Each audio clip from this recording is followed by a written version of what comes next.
ان کی ہر اچھی بری عادت سے تم واقف ہو، رخصت ہو کر بھی تمہیں کہیں اور نہیں جانا، شادی کے بعد تم اپنے ہی گھر میں رہو گی، سب سے بڑھ کر یہ کہ نور الہدا کو تمہاری بہت پرواہ ہے، میں نے خود دیکھا تھا شادی کے بعد جب وہ تمہیں لینے آئے تھے تو اس طرح تمہارا خیال کر رہے تھے جیسے تم کانچ کی گڑیا ہو۔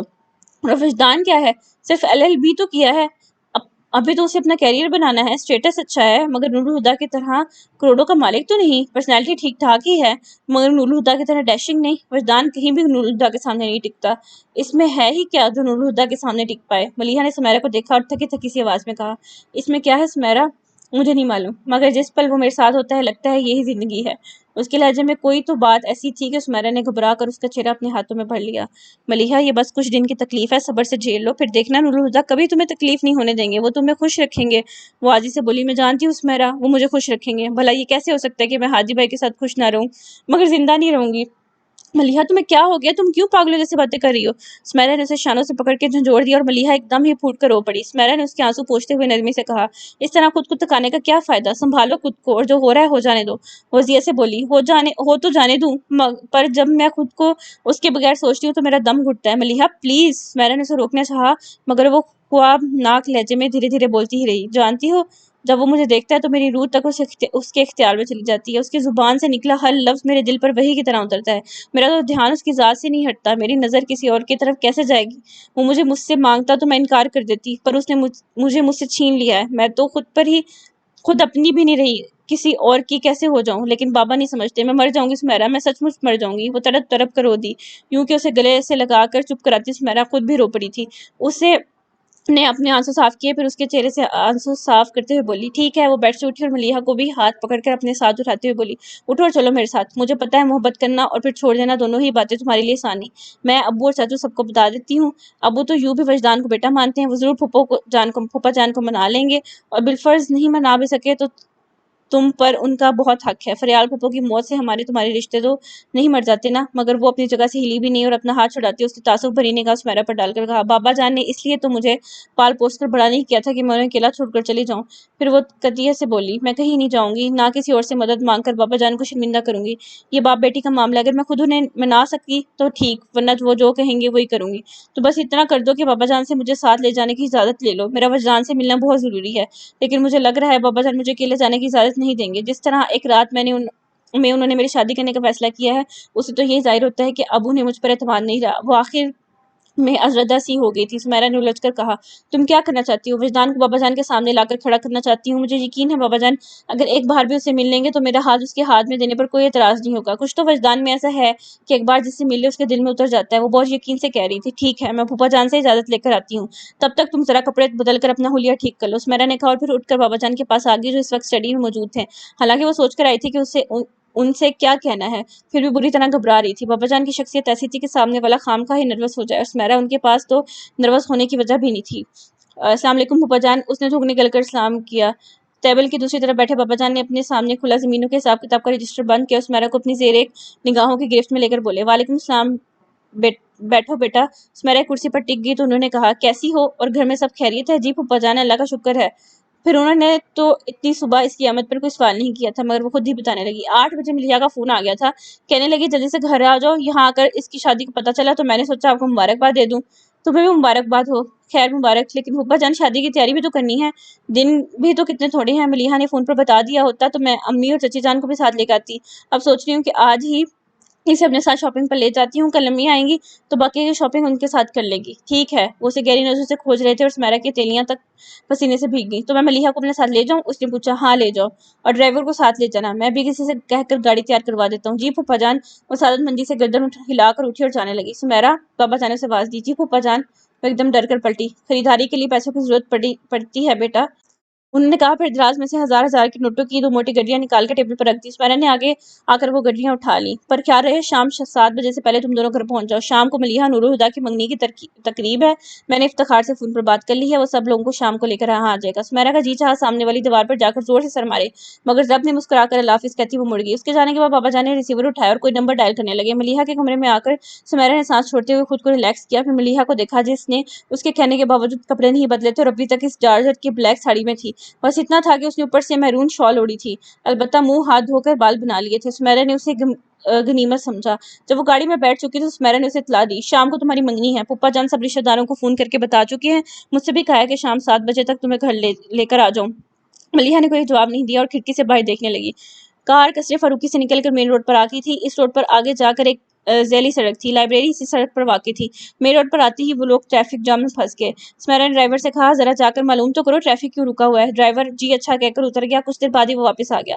اپنی سیٹ پر بیٹھ کر اسے پلٹ کر دیکھا، کچھ دیر لگ جائے گی، آگے کسی موٹر سائیکل سوار کا ایکسیڈنٹ ہو گیا، ایمبولینس وغیرہ تو پہنچ گئی ہے، زخمی کو ہسپتال بھیج کر پولیس اپنا باقی کا کام نپٹا کر راستہ کھول دے گی۔ بار بار بے چینی سے پہلو بدلتی ملیحہ سمیرا سے بولی، یہ ٹریفک تو جانے کب کھلے گی، لائبریری کا یہاں سے زیادہ فاصلہ بھی نہیں ہے، میں پیدل نکلتی ہوں۔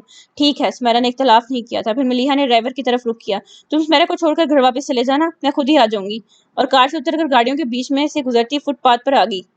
تیز قدموں سے چلتے ہوئے کچھ آگے جا کر اس نے ایک نظر سڑک پر ڈالی جہاں بہت سے لوگ بھیڑ کی شکل میں جمع تھے اور کسی شخص کو اسٹریچر پر ڈال کر ایمبولینس میں چڑھایا جا رہا تھا۔ رش اس قدر تھا کہ ملیحہ صرف زخمی کے پیر ہی دیکھ سکی۔ لائبریری پہنچ کر ملیحہ نے اندر کا ایک چکر لگایا، پھر باہر آ گئی۔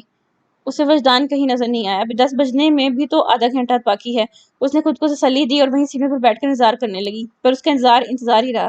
10 بجے تک تو ملیحہ اپنے اضطراب کو دباتی رہی، لیکن 10 بجتے ہی اس کی بے چینی پر اپنے عروج پر پہنچ گئی۔ آپ کو انتظار میں نے ہر روز کیا ہے۔ اس وقت تو یہ سن کر ملیحہ نے کچھ محسوس نہیں کیا، مگر اب سمجھ آ رہا تھا انتظار کرنا کتنا مشکل کام ہے۔ گیٹ پر نظر جمائے اس کی نظریں پتھرانے لگی، جانے کتنا وقت بیت گیا۔ کوئی اس سے پوچھتا تو کہہ دیتی صدیاں بیت گئی ہیں۔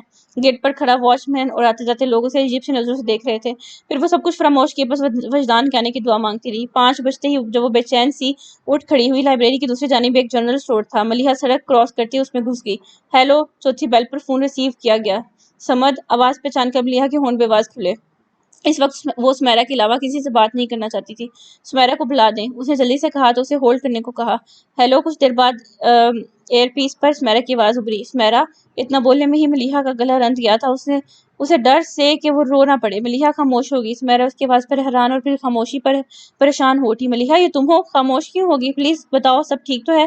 کچھ ٹھیک نہیں ہے، سمیرا دہل گئی۔ ہوا کیا ہے؟ ملیحہ نے اس کی بات انسنی کرتے ہوئے کہا، مجھے وجدان کا ایڈریس چاہیے۔ اب چپ ہونے کی باری سمیرا کی تھی۔ قدرے توقف کے بعد اس کی آواز آئی، وجدان نہیں آیا؟ پھر اس نے کہا، تم ایسا کرو، چاچو کے آفس فون کرو، وہیں ہوگا۔ تمہیں فون کرنے سے پہلے وہاں فون کیا تھا، پر وہ کئی مہینے سے آفس نہیں آ رہا۔ تو کورٹ میں ہوگا، تم نے معلوم کیا؟ جب وہ آفس چھوڑ چکا ہے تو کورٹ میں کیا کرے گا؟ ویسے بھی کورٹ 4 بجے بند ہو جاتا ہے اور اس وقت 5 بج رہے ہیں۔ ملیحہ نے جھنجھلا کر کہا، او سوری۔ سمیرا کو احساس ہوا کہ اس کے سوال ملیحہ کو زچ کر رہے ہیں تو فوراً سنبھل کر بولی، اچھا ایڈریس نوٹ کرو۔ 1 منٹ۔ ملیحہ نے اپنے بیگ سے پین اور پاکٹ سائز ڈائری نکالی اور ایڈریس نوٹ کرتے ہی فون رکھ کر دکاندار کو پیمنٹ کرتے ہوئے باہر آ گئی۔ سڑک کے کنارے خالی ٹیکسی تھی۔ ملیحہ تیزی سے دروازہ کھول کر ٹیکسی کی پچھلی سیٹ پر بیٹھ گئی۔ مسافر کے انتظار میں اسٹیئرنگ پر سر رکھے اونگتے ڈرائیور سے گردن موڑ کر اسے دیکھا۔ بی بی کدھر جائیں گی؟ ملیحہ نے ہاتھ میں پکڑا کاغذ دیکھا اور بولی، پی ای سی ایچ ایس کالونی۔ وہ یہاں تک آ تو گئی تھی، پر اب اس ڈبل سٹوری بنگلے کے گیٹ کے سامنے کھڑی سوچ رہی تھی کہ اگر گیٹ وجدان کے علاوہ کسی اور نے کھولا تو کیا کہہ کر اسے بلوائے گی؟ جو ہوگا دیکھا جائے گا۔ ملیحہ نے سر جھٹک کر نیم پلیٹ پڑھتے ہوئے ایڈریس کی تصدیق کی، پھر بیل بجا دی۔ دوڑتے قدموں کی آواز سنائی دی، پھر گیٹ کھل گیا۔ سبز آنکھوں والی لڑکی کے چہرے کے تاثرات بتا رہے تھے کہ وہ کسی اور کی آمد کا بے چینی سے انتظار کری تھی، اور شاید اس لیے اس نے بنا پوچھے دروازہ کھول دیا تھا اور ملیحہ کو دیکھ کر سٹپٹا گئی تھی۔ آپ کون ہیں؟ ملیحہ اس سوال پر گھبرا سی گئی، پھر اس نے ہاتھ میں دبی چٹ اس کی طرف بڑھائی۔ یہ ایڈریس آپ کے گھر کا ہے؟ لڑکی نے چٹ سے لے کر ایڈریس دیکھا، پھر اسے واپس کرتے ہوئے کہا، ایڈریس تو یہی ہے، پر آپ کو کس سے ملنا ہے؟ وجدان مصطفیٰ سے۔ کیا وہ گھر پر ہے؟ ملیحہ نے کوشش کی کہ اپنا لہجہ نارمل ہی رکھے، پر سوال ہی ایسا تھا جس پر لڑکی کا چونکنا لازم تھا۔ آپ کون ہیں اور وجدان سے کیوں ملنا چاہتی ہیں؟ میرا نام ملیحہ فاروقی ہے، پلیز آپ وجدان کو بلا دیجیے، میرا ان سے ملنا بہت ضروری ہے۔ اس لڑکی کی آنکھوں سے اچانک ہی تنفر جھلکنے لگا، پھر وہ کاٹدار لہجے میں بولی، وجدان گھر پر نہیں ہے، اور جھٹکے سے گیٹ بند کرنے لگی تو ملیحہ نے ہاتھ رکھ کر اسے روکتے ہوئے پوچھا، 1 منٹ، کیا آپ کو معلوم ہے وہ کہاں گئے ہیں اور کب تک آئیں گے؟ نہیں۔ وہ ایک لفظ بول کر ملیحہ کا چہرہ دیکھنے لگی جو بیگ سے پین نکال کر اس کاغذ کو پیچھے کچھ لکھنے لگی تھی۔ وجدان جیسے گھر آئے ان سے کہیے گا اس نمبر پر مجھ سے بات کر لیں، ملیحہ نے کاغذ اس کی طرف بڑھاتے ہوئے کہا۔ لڑکی نے کاغذ اس کے ہاتھ سے لے کر گیٹ بند کر دیا۔ ملیحہ نے دیوار کا سہارا لیا، وگرنہ گر پڑتی۔ گھر پہ نہیں ہے، آفس میں بھی نہیں ہے، تو پھر کہاں چلا گیا؟ لائبریری کیوں نہیں آیا؟ کہیں ایسا تو نہیں کہ بھول گیا ہو؟ خود کلامی کے جواب میں وجدان کی آواز اس کے کانوں میں گونج گئی، جب سے آپ کو حفظ کیا ہے خود کو بھول گیا ہوں۔ ایک تیز سی اٹھی تھی جس کو دباتے وہ ٹیکسی میں آ بیٹھی۔ آرٹس کونسل چلو، ملیحہ نے کل اپنی پینٹنگ عشق آتش وجدان کو گفٹ کر کے نمائش سے ہٹوائی تھی، اور یہ بات وجدان کے علم میں بھی تھی۔ ملیحہ اس امید پر آرٹ کونسل آئی تھی کہ شاید وجدان پینٹنگ لینے وہاں آ گیا ہو، مگر وہ وہاں بھی نہیں ملا۔ ملیحہ نے اپنے فون نمبر کے ساتھ وجدان کے نام میسج چھوڑا اور نمائش والے پورشن میں آ گئی، اس امید پر کہ ایک ایک شخص کا چہرہ دیکھتی رہی کہ شاید وہ وجدان ہوگا، مگر اس کی نگاہیں نامراد لوٹ آئیں۔ ڈرائیور کو واپس لائبریری چلنے کا کہتے ہوئے اس نے رسٹ واچ پر نظر دوڑائی جو